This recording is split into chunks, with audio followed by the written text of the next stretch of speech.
పక్క మెడికల్ షాప్లో అతన్ని కూడా అడిగితే ఇచ్చాడన్నాడు. అతను అన్నాడు, డాక్టర్కి చూపించుకోకపోయారా అన్నాడు. అంటే అతను నవ్వేసి, ఇంకేదైనా ఉంటే ఇద్దరు కాస్త చీప్గా ఉన్నది అన్నాడు. అంటే అతను నవ్వేసి ఏదో ట్యాబ్లెట్ ఇచ్చాడు, ఓ వారం వేసుకుని డాక్టర్ దగ్గరికి వెళ్ళాను నేను. అతను నాకు బాగా సన్నిహితుడు. నేను మెట్లు దిగిపోయాక అడిగా, ఏమయ్యా డాక్టర్ దగ్గరికి వెళ్లకుండా ఇలా ఎందుకు వాడుతున్నావు మెడికల్ షాపుల్లో అని.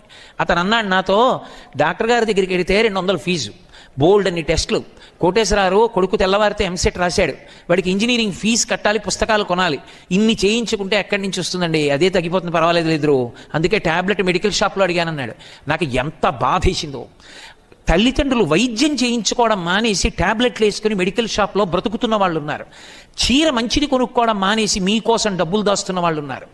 తాము బంగారం చేయించుకోవడం మానేసి మీ పెళ్లికి రేపు నగల కోసం దాస్తున్న వాళ్ళు ఉన్నారు. అటువంటి అమ్మని నాన్నని మోసం చేయడం, అమ్మా నాన్న చెప్పినట్టు బ్రతకకపోవడం కృతజ్ఞత. అందుకని కనీసంలో కనీసం ఎప్పుడైనా ఒక